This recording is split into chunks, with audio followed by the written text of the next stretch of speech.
All right, we are joined by a guy who I would say his ascension in college football media has been insane last couple of years. He is the host of Late Kick with Josh Pate. Josh Pate joins us here on the Big Orange podcast. Josh, we appreciate your time. What's up, man? I'm trying to process the same things everyone else is trying to process now and trying to realize who's in, who's out, who I'm supposed to care about. So, you're trying to juggle Thanksgiving planning and all that. It's a really fun November. It really is. Well, I just know that we being on YouTube with Tennessee, we share a lot of audience and a lot of people love what you do. You've really struck a chord with people, so we're happy to have your opinion here. I'll start out. Obviously, the college football playoff, the second rankings came out last night, and I want you to decipher this for us. Last week, Alabama, one-loss Alabama ahead of TCU. The one loss was to Tennessee. This week, Tennessee loses to Georgia, the new number one, and Tennessee is number 5 behind TCU. So my question to you, Josh, is if the college football playoff committee didn't have double standards, would they have standards at all? No, see, this is where I choose to get very, very, how would you say, mundane so that I don't actually become angry about this sort of thing. I watched this last night. I actually watched the playoff show for the first time, maybe ever, aside from the Selection Sunday. So I don't get used to the stuff a lot of people get used to. See, if you guys watch this every week, you hear the same stuff every week. Well, I'm new to it. So it's like visiting Alaska for the first time and feeling that kind of cold weather. I'm not used to it. So when I hear them quizzed, I heard that selection chair, I heard him quizzed on different teams. And I mean, I kid you not, at one point, he was asked, like, why is this team ahead of this team? What is the critical metric? And he said, we like the way that team plays together. And I just sat there taken aback. I thought it was Comedy Central. I didn't know that was still the actual selection show.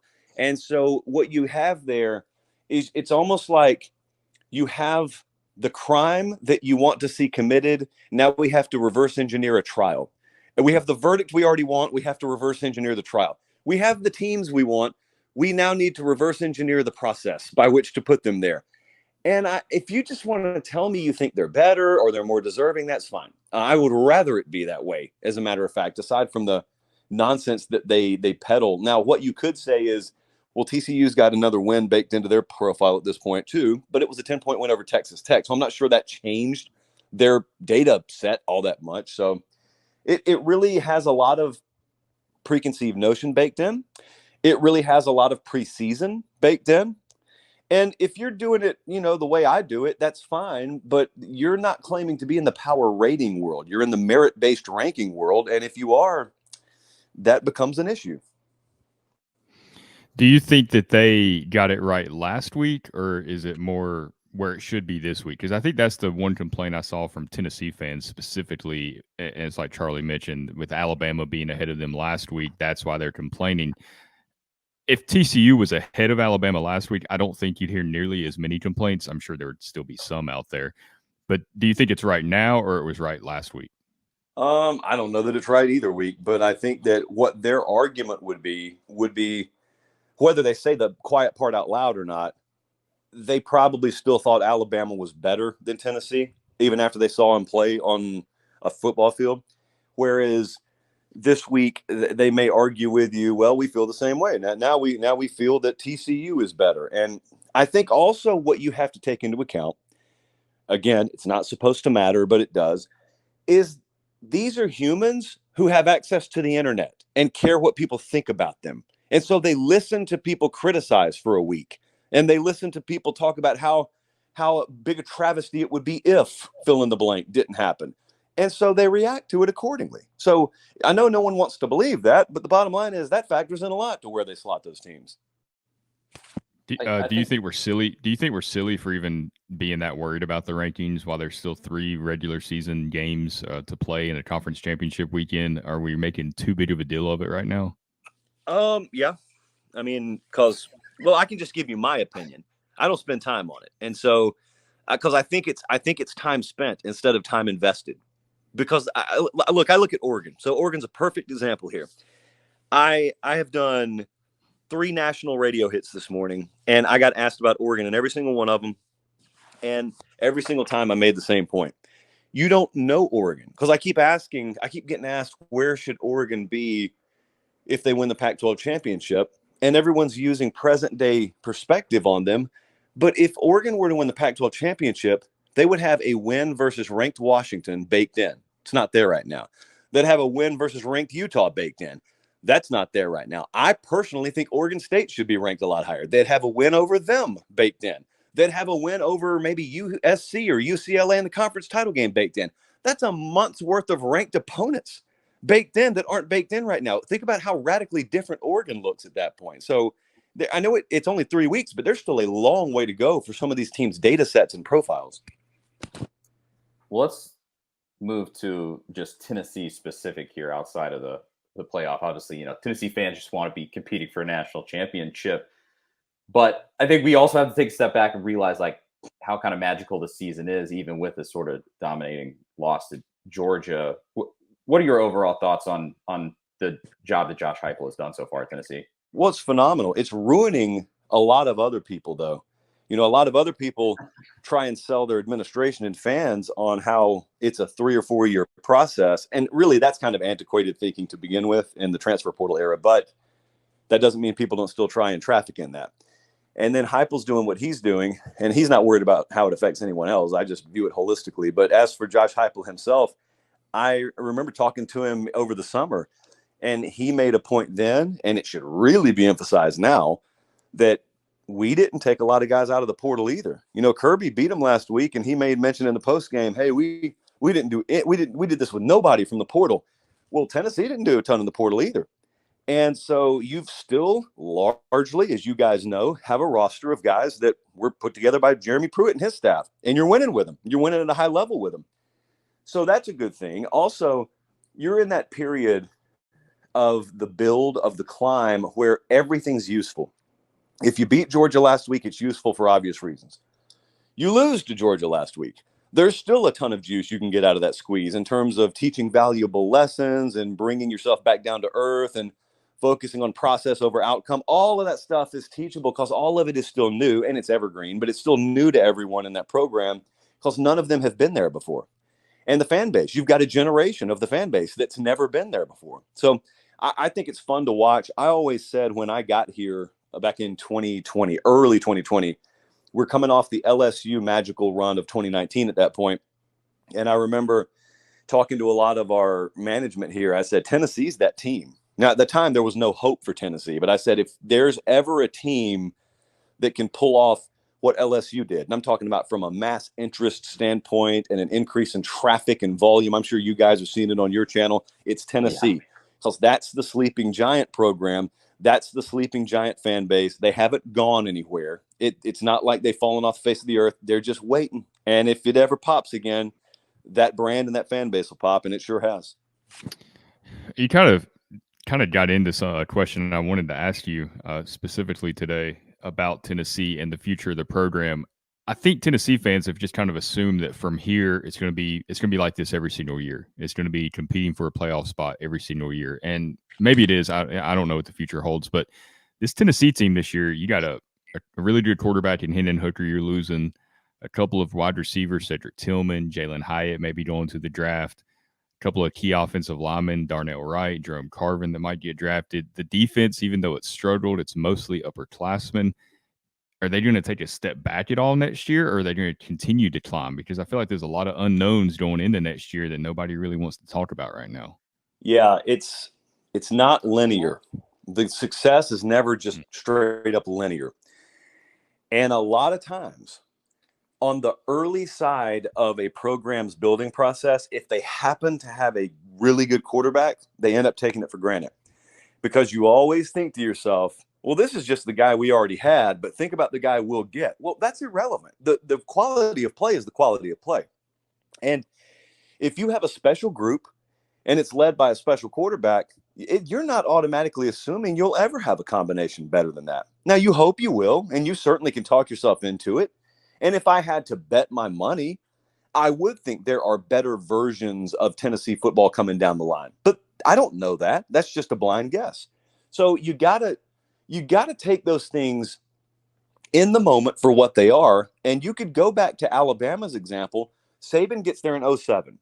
They barely make a bowl game. 2008, so his second year, they make a run to Atlanta. They run into a dude named Tim Tebow and a dude named Urban Meyer, but they still win 12 regular season games in year 2. Year 3, they win the title. And for a long time, until literally 2020, I think, that was the last time a Saban team had gone undefeated at Alabama.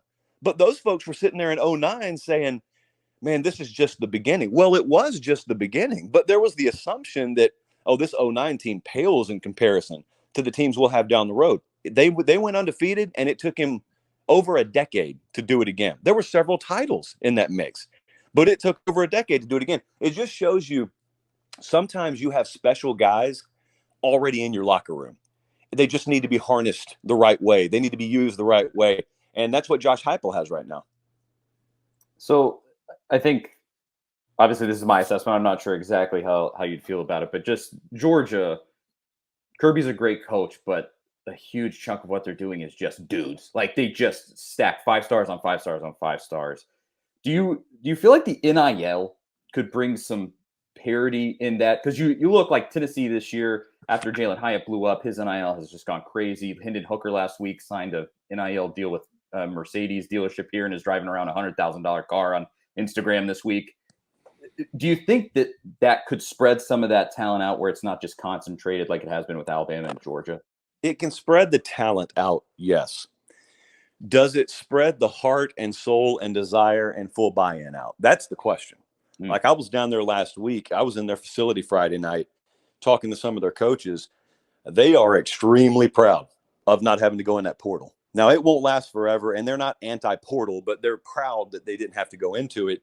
But at the same time, you know, if you go back and you listen to Kirby Smart's post-game press conference after the Tennessee game, there was a lot that he said that is really meant to be a recruiting tool. And what he talked about, he pounded that podium a couple of times talking about some of his 5-star players and talking about how they're here to play for the University of Georgia. Nolan Smith, he said he's here to play for the University of Georgia. That dude cares more about Georgia than anybody in this building. And what he's saying is it's still possible for us to go sign 20 to 25 kids who are elite talent-wise. They check all the boxes. They got all the characteristics, but they also are wired on the inside like we want them. They came here because they want to play for this logo, not because we hooked them up with a car, not because we hooked them up with this NIL or that NIL, because that's where your focus is. It's human nature. If I came to work at a place that I otherwise wouldn't have been at, but money drew me there, that's where my focus would be. I'm not heart and soul. I'm not over the cliff for that brand. And I know that sounds really, really holier than thou. And maybe it is, and maybe it'll be a lost concept 5 or 10 years from now. But as long as there's at least one guy and at least one program out there that can get kids to still buy in that way, you're going to have a tough time, and you're going to end up stacking rosters that look really comparable, and then they'll get on the field if they ever run up against that team, and they'll get thrown in the wood chipper. Because that's one thing, it doesn't matter how much talent you have, you cannot replace desire. You cannot replace that face in the fan mentality. It really does feel like, and I didn't notice it until kind of watching some of those post-game press conferences after the Tennessee game as well, specifically like Keely Ringo talking about practicing with Kirby Smart and the way that he kind of just makes him better in general. He ignores the tone, goes with it, and it really is that culture that you're basically talking about here. It seems like Georgia has done what Kirby Smart's been the first like Nick Saban assistant that can kind of replicate a little bit what was going on in Alabama. It's not exactly the same, but it is very prideful, and it's a standard that they have there. Are we seeing the beginning of the next college football dynasty with Georgia? Can anybody compete with them? I mean, Tennessee, best team they've had in 20 some years, and Georgia handled them. I mean, they dominated them. And is there anybody out there that can really compete with them? Yeah, there are several programs that can, because when I say can, I mean technically the potential is there. Texas A&M has that potential. LSU, Tennessee, Florida, Miami, Bama, all of these places, Texas, Oklahoma, they have the potential, but you're talking about threading the needle. You're talking about having to have things so perfect. If you watch a figure skater, I know we all planned on using this metaphor, but if you watch a figure skater, and they do that thing. I'm going to get really technical on you for a second. They do that spinny thing where they just go faster and faster and faster.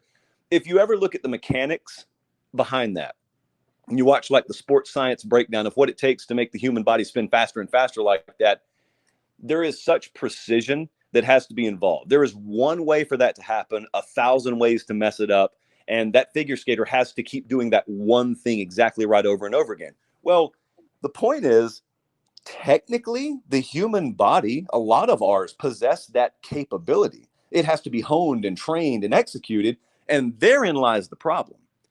It's so hard to do that. I cannot tell you how fascinating it is to walk into one of these buildings and see how big these operations are. Like if you walk into Alabama, there are dozens of people on that staff Nick Saban does not know the name of. There are dozens of people on Georgia's staff that Kirby Smart could not tell you the name of. That's how big the operations are.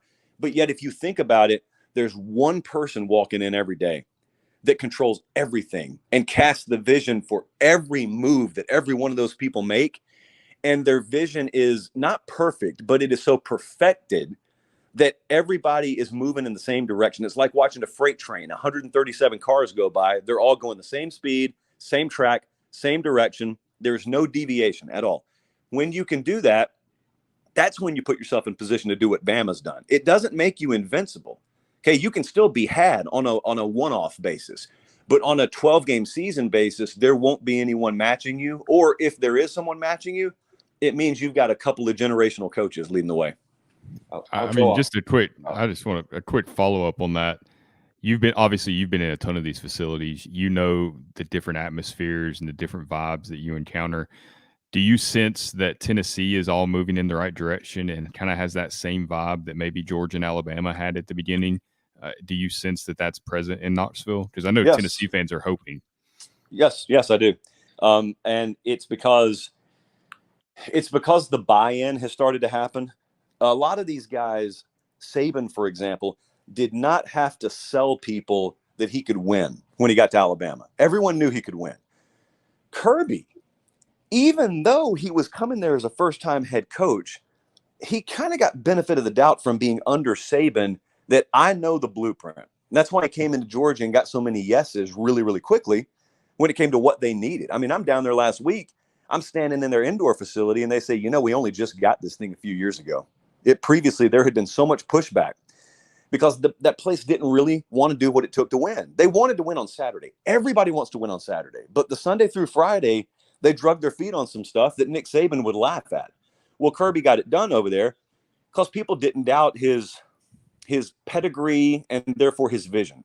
Josh Heupel, I think, had to sell a few more people when he got to Tennessee because he came in there from Central Florida, and it's not like they were going 12-0 every year down there. I mean, they were operating at a level that was pretty good, but he wasn't coming in and without the ability to be questioned. In other words, well, now I think he's gotten that vision across, and it can tell everyone and can put proof of product in their face and say, look, if we do it my way, here's what happens. That is what you need administratively. Then he has to start assessing his staff, because here's the fact, and I'm not talking about any one guy in particular, but here's the fact. Josh Heupel will be able to get yeses from some coaching candidates this cycle that he would not have got yeses from last cycle, because some guys out there were probably on the fence that now will be in the yes column. I don't know how many moves he wants to make or if he wants to make any moves, but that's in play now. And so you're trying to convince recruits, you're trying to convince your administration, you're trying to convince other coaches. There is no coach that's winning at a high level without an elite staff. They're just not happening. They don't get the love they deserve, but it is not happening. And you got to get quality control on your side. You've got to get football operations. You got to get player personnel. You got to get recruiting. All of that stuff has to be aligned. And you got to go get the best of the best. Sports science, nutrition, strength and conditioning. That's how you build a program. Those are the guts of the program. And I don't think he's where he wants to be there yet. I think that he is much, much better positioned to start to get there coming out of this year. Josh, you're a very busy man. I'll make this the last question. And we really appreciate your time. I'm going to go off the Tennessee reservation here. That Auburn job, speaking of a figure skater that's let themselves go, or however you want to analogize that. Does Tennessee what is happening at Tennessee, is that putting pressure on that job? And from that, do you think they're going to make a drastic move? And in that, is it going to be Kiffin? Okay, this is what we call a loaded question. So there's an interesting parallel here, really interesting parallel. When Gus Malzahn, this could be a 15-minute answer, so settle in. But I'm going to try not to make it a 15-minute answer. So when Gus Malzahn was going through that 2017 season, just to give you an idea of how tangled the spiderweb is between Tennessee and Auburn. When Malzahn was in the middle of that year, they had already lost 2 games. They had him run out of town already. He was done. They had the coaching hot board 3.0 on all the message boards, so they were ready. They were ready to move on. Then he goes and he beats Georgia, number 1 team in the country. And then 2 weeks later, he beats Alabama, number 1 team in the country. And Jimmy Sexton is his agent. Okay. Sexton leverages the Arkansas opening against Auburn and says, hey, you got a guy here that's about to go play for the SEC championship now. We want a new deal. And here was the beauty of it. This was all happening behind the scenes. He said, we want a new deal before this Saturday. We want it agreed to in principle before this Saturday. Now, here's where Tennessee comes into play. This was during that disastrous Tennessee coaching search where it looked like 47 people had told Tennessee no. Sexton's pointing to Tennessee the entire time and looking at Auburn saying, you really want to hop in there? You really want to go through what they're going through? Do you really want a coaching search right now? Because Gus will go to Arkansas. Now, Gus was never going to Arkansas, but Auburn didn't know that. So Tennessee was used subconsciously as leverage against Auburn. Gus Malzahn gets his big deal, and then he's fired a couple of years later, as is Auburn. So then we fast forward to present day, and you've got Auburn again in the market for a coaching search, and you've got Tennessee kind of casting the vision for what could be the kryptonite for fill in the blank, in this case, Alabama. Could they challenge Georgia, and do we want to replicate that model? And there sits Lane Kiffin in Oxford, Mississippi. And what had always been said about the Auburn job is Kiffin's a no-go. He's a non-starter. But here's the thing. If you hire a new athletic director, and the first thing you claim about that AD is he is going to have full autonomy over his athletic department, none of your preconceived notions carry over. It's like the Etch-a-Sketch. You move it from the left to the right, you just erase the screen, everything starts over, because if you're telling me the truth, that means that AD's ideas are all that matter. And if you believe varying reports out there, that AD is not opposed to the idea of Lane Kiffin. That doesn't mean he's his first choice, but he could be open to Kiffin. And so I think Kiffin is in play at Auburn. I think Lane Kiffin would take the job if offered. Now, that's my thinking on that. I think it would be just tremendous theater. Certainly my company, CBS, would love that. Certainly ESPN, about to get that SEC deal, they would love that. I think a sizable population of the Auburn fan base would love that. And at the very least, it would make them relevant on the national radar. That Auburn job, though, it's interesting. I don't think it is today what it will be 3 years from now. That's one of the jobs that's really going to scale in terms of value, because they've got, and I don't think a lot of people realize this, they had boosters essentially withholding money from the program until Harsin got fired because they didn't like him. And so Harsin's out of there now, and they've got about a $13 million NIL war chest just built up, just ready to be used. They got new facilities about to open. The SEC schedule is about to shift in their favor. Nick Saban will be out of here sometime down the line in the near future. And so there are a lot of things that are about to shift in Auburn's favor. I think also when you get in the NIL game, you're also in the portal game. So there are a lot of things trending in Auburn's direction. If you get the right head coach in there, you could easily do there quickly what Tennessee's done with Josh Heupel. It certainly does feel like they're a sleeping giant down there, and people kind of just wrote them off after these past couple of years, for sure. Yeah. Well, Josh, we really, really appreciated that.